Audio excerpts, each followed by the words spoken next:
En esta presentación vamos a ver las etapas de la calidad, pero ya enfocados en esto de la aplicación en organizaciones de la sociedad civil. Si recordamos lo que hemos leído en la primer clase, había una etapa anterior, artesanal, donde se intentaba, por supuesto, hacer las cosas bien y ya aparecía esto de el cliente, es decir, el producto que recibía el cliente. Después, en la revolución industrial, se empieza a ver el término de calidad para lograr que la máxima cantidad de productos cumplan con la máxima calidad según la demanda.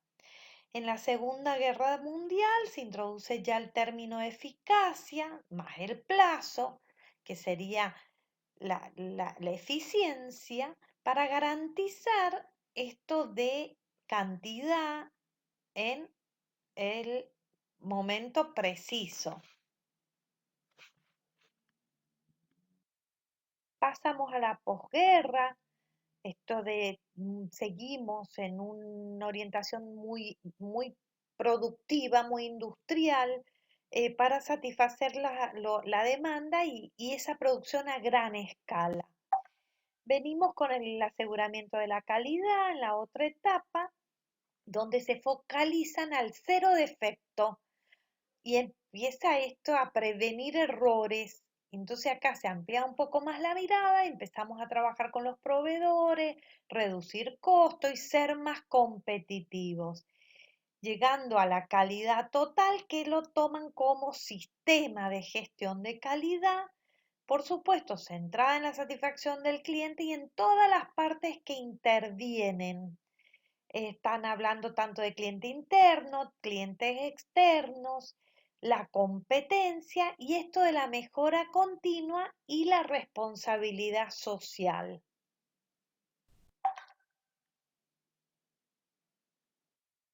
¿A qué llamamos un cambio de paradigma? Acuérdense que el paradigma es una posición, es el modelo de pensamiento al que estamos hoy inmersos. Entonces, si analizamos los distintos paradigmas, denotamos dos diferencias importantes. Antes, acuérdense, muy departamentalizado esto del organigrama, mucho formalismo, ahí nacen los principios de la burocracia.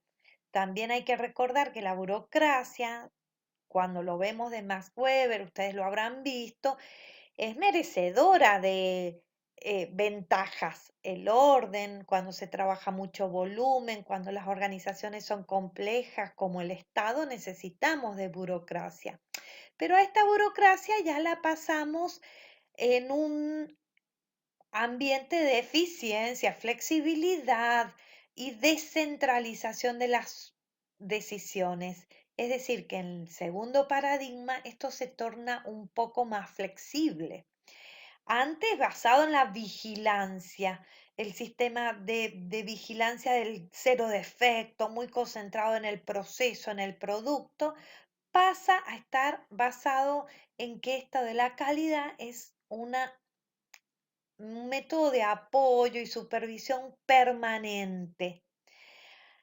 En el viejo paradigma los procesos estaban orientados a esa eficiencia, a ser más productivos.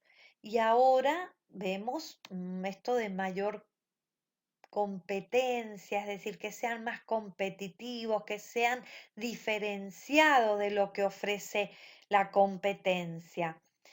Antes en la gestión funcional o departamental es se basaban mucho en la historia, en los factores de éxito y cómo vienen haciendo las cosas bien. Y ahora se abre eso porque la competencia exige mayores desafíos, entonces se empieza a hablar del principio de eficiencia.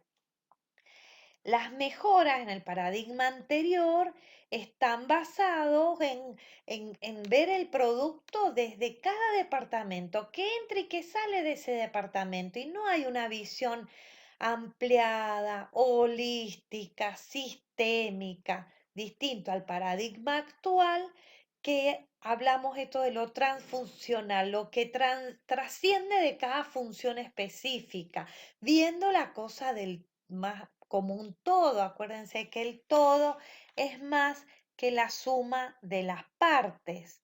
Ya empezamos a hablar de estos conceptos. Por supuesto, en el paradigma anterior, esto es del organigrama bien detallado, bien respetuoso el tema de las comunicaciones, de la unidad de mando, de la jerarquía.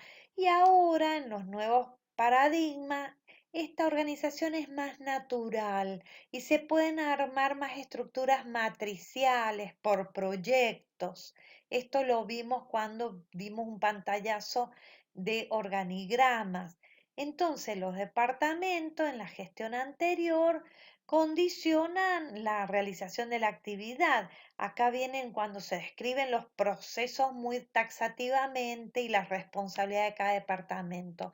En cambio, en la gestión de procesos, cada departamento va a estar alineado a un proceso, que ese proceso es más transversal, donde intervienen más departamentos. Entonces, en cuestión de autoridad, en el paradigma anterior, esto de los jefes, los departamentos, y ahora en el paradigma nuevo, más basado en responsables, pero más con esta responsabilidad transversal, no solamente lo que me es responsabilidad propia del departamento, sino también de toda la organización.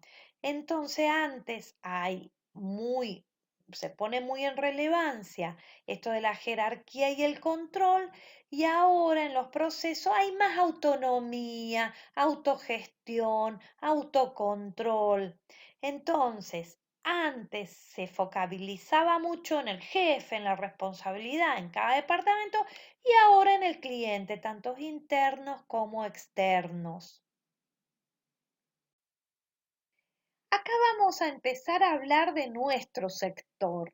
Y a nuestro sector le vamos a llamar tercer sector. Estoy hablando de esto de las organizaciones de la sociedad civil, donde vamos a identificar el primer sector con el Estado y los espacios administrativos. El segundo sector, el mercado y todos los espacios mercantilizados, la industria, el comercio. Y el tercer sector, los mundos vitales, dice, y los espacios comunitarios.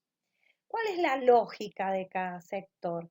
Y la lógica del primer sector es garantizar los derechos, la coerción, toda la parte normativa, los servicios públicos. En el segundo sector esto es lucro y beneficio, el binomio de lo que me cuesta y lo que gano.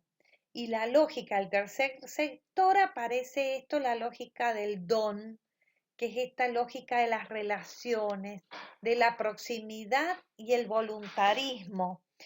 Después, los vectores de la política social. ¿En qué nos diferenciamos si analizamos primer, segundo y tercer sector? Nos diferenciamos en que el Estado está dado por la institucionalidad. En cambio, en el segundo sector, en el mercado, y empieza a haber esta libre oferta de demanda. Y en el tercer sector ya empieza a ver la relación con las personas mismas, los beneficiarios, los voluntarios, los que reciben los servicios de las entidades sociales.